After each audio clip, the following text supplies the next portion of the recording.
What up, Amazon subscribers, no? So, meron tayong papanoorin ngayon, guys, no? So, very big shoutout kay Miss O, guys, no? So, tingin tayo ng mga updates, no? Sa kanya, no? About sa SB19, no? So, marami siyang updates, no? And isa-isahin natin yung mga updates niya, no? And syempre, gusto rin natin makibalita sa ating mga halima. And then, sa, sa ibang pong mga kaganapan na hindi tayo na-update, no? So, okay, guys. Tara, panoorin po natin to. SB19 lands on Forbes for K-pop Demon Hunters article, the only P-pop amongst K-pop mentions. K-pop Demon Hunters, guys, alam nyo, guys, no, first 5 minutes ng movie, sabihin natin, 10 minutes, parang hindi ako sabi ko nga, pinanood namin ng girlfriend ko yan.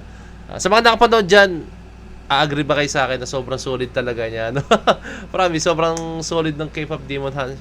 Siya, kailangan ko ng alcohol, no? Ayun.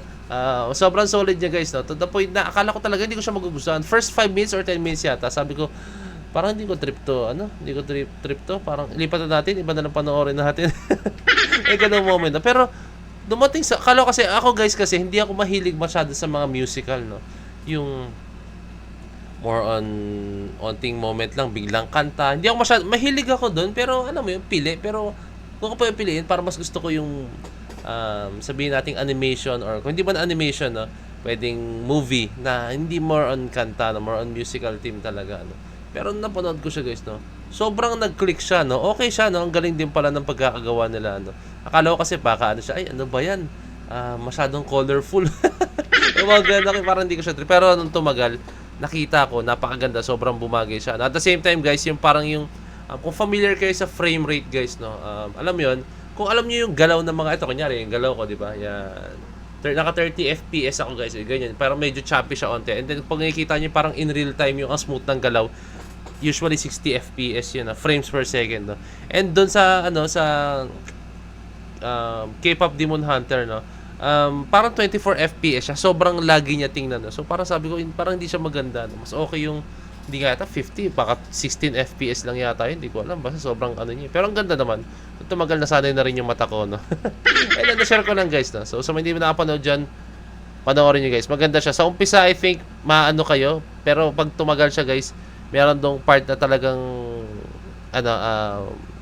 magpaparealize na, okay, kaya pala ganito yung mga musical team, bagay naman pala, no? Okay.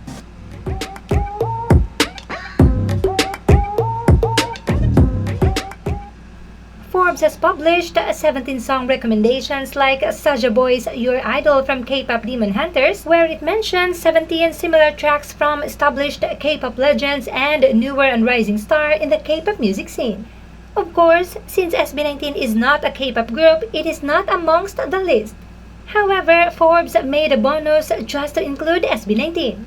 It says, while Demon Hunters proves the universal appeal of K-pop hallmarks, the dark boy band concept isn't limited to South Korea. Oh. Filipino boy band SB19 has achieved international success while increasingly embracing more mature music releases, while K-pop idols from top groups like Super Junior, 21, 80s, The Boys, Kepler, Zero Base One, and many more have recreated SB19 choreography through different viral challenges. The group's 2025 single Damn feels like a perfect type of track to pair alongside Saja Boy's Your Idol.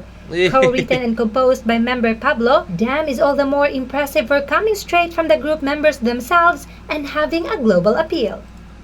Actually, pwede, guys, no? Kasi kung napanood niyo po, no? Spoiler lang po, no? Kung mapanoorin niyo, guys, yung K-pop Demon Hunter, basta meron po itong part, yung parang, sila yung kalaban ng girl group, no? Yung sabihin ko lang sa inyo, no? Yung antagonist dito. Antagonist, di ba, guys, yung kontrabida, no? Baka magkamali tayo. Antagonist. Tapos yung protagonist siya yung bida, di ba, no? Tama, yan. Antagonist. Yung antagonist sa movie na to, is sila yung boy group, no? Which is yung sila yung Saja Boys ba? Tama? Saan yun? Saja Boys, no? And then yung tema nila, guys, no? Although na meron silang tawag dito, meron silang part doon, no? Ano yun? Yung soda, ano yung isang kanta nila? Yung, basta isa, yung medyo bubblegum pop yung style ng kanta nila, no? And yun, meron silang ganun. Pero most of the time, sila, parang sa dark side sila, no? Which is, bagay dun yung kung ano po yung ngayon ng SB19, no? Diba? Ganyan yung aura nila, guys, no? yung Dam, di ba? Doon nagsimula. And then yun, bagay siya guys, kung mapanood nyo, no? And at the same time, ilan sila? 5 sila. 5 sila guys. Oh, 5 sila guys, no? Saktong-sakto, no? So, pwede pala guys. Pwede, no? So, ayun lang. Nakakatuwa lang. Kaya syempre, coming from Forbes guys, no? Talagang may kita mo rito na na-appreciate nila ang SB19 po, no? Nakakasabay sila sa mga pop group monsters na to, no? Which is 21, Super Junior, 80s The Boys, Kepler, Zero Base 1, no? Nakakasabay sila, no, 'di ba? Kaya naman talaga ng SB19. Nakakatuwa lang kasi na-appreciate, alam mo 'yon, coming from them na K-pop talaga sa kanila nagmula, no? And tayo na umiidolo or humahanga sa kung anong estilo ang meron sila, no, 'di ba? Nagkaroon tayo ng idea sa kanila nang galing halos talaga yung ating idea kung paano ba ang blueprint, kung paano ba dapat ang isang pop group, no, 'di ba? Sa kanila yung pinaka-idea, guys, no. Aminin mo natin, guys, yun po talaga yung totoo, no. Sa kanila po talaga nang galing yan yung idea, no. Ayun, na-inspire tayo and then ginaya natin, no. Ginaya natin, guys, no. Huwag tayo talagang ginaya po talaga natin, no. Most of P-pop group na naglalabasan ngayon is talagang yung identity is andun sa K-pop po talaga, no? Andun sa K-pop, no? And for me, na best ko na rin sinasabi to, no? SB19, oo, sige, that time, kinuha nila andun yung idea, ginagaya talaga nila yung K-pop before, pero right now, guys, no, they have their own identity na po talaga, no? Ibang-iba na po ang SB19 ngayon. Kaya sa mga nagsasabi dyan na K-pop ang SB19,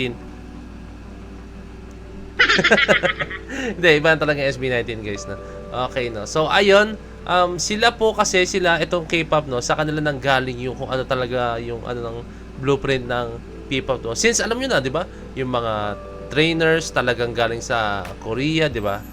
Tinrain nila tayo, no? Kaya hindi mo matatanggi kung bakit tayo parang na tayo sa kanila, eh. Kumbaga nagkaroon tayo ng idea, 'di ba? No? So, yun, nakakatuwa, no? Na-appreciate nila ang SB19, no? What more pa po is kung puputok talaga ang P-pop, no? Kaya paulit-ulit kong sinasabi, no, please, sana united as one talaga tayo, no. Kaya naman kasi natin, no.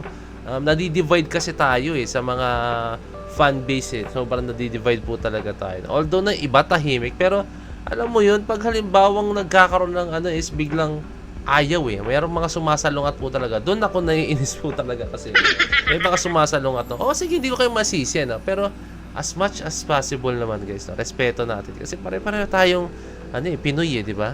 Paano tayo aangat yung sa sa ibang bansa, di ba? May time na ayan, sinuportahan nila, no. Sige, mayroong mga pero hindi siguro kasing nangyayari sa atin, no, na alam mo yun, pausbong pa lang ang P-pop music natin, no, ang P-pop community natin, no.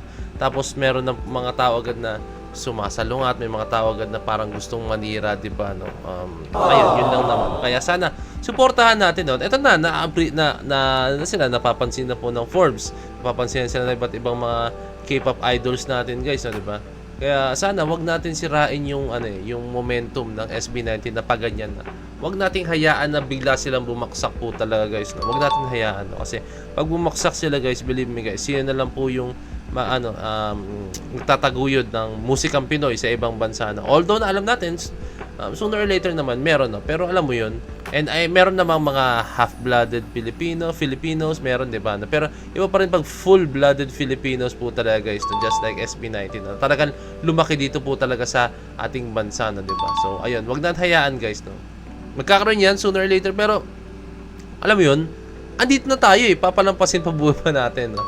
Yan. SB, so, suportahan na lang po natin, yun lang, suportahan na lang po natin. Kung hindi nyo trip, tumahimik na lang po tayo, yun lang po yun, kung hindi nyo trip, tumahimik na lang po tayo, pero kung trip nyo, suportahan natin, no? Huwag na tayo ng iba pang mga grupo na sarili naman nating mga kababayan po. So, yun lang, guys, I hope na na-enjoy natin itong, ako, guys, sobrang na-enjoy ko itong article na to about Forbes, no. At the same time, syempre kay Miss O, sobrang nag-enjoy ako sa mga updates niya about sa SB19, no? So, kaya leave a like, subscribe, and ring the notification bell para alam nyo pag ako nag-release ng bagong video, no? So, this is Pwede Ben signing out. Peace! That's you.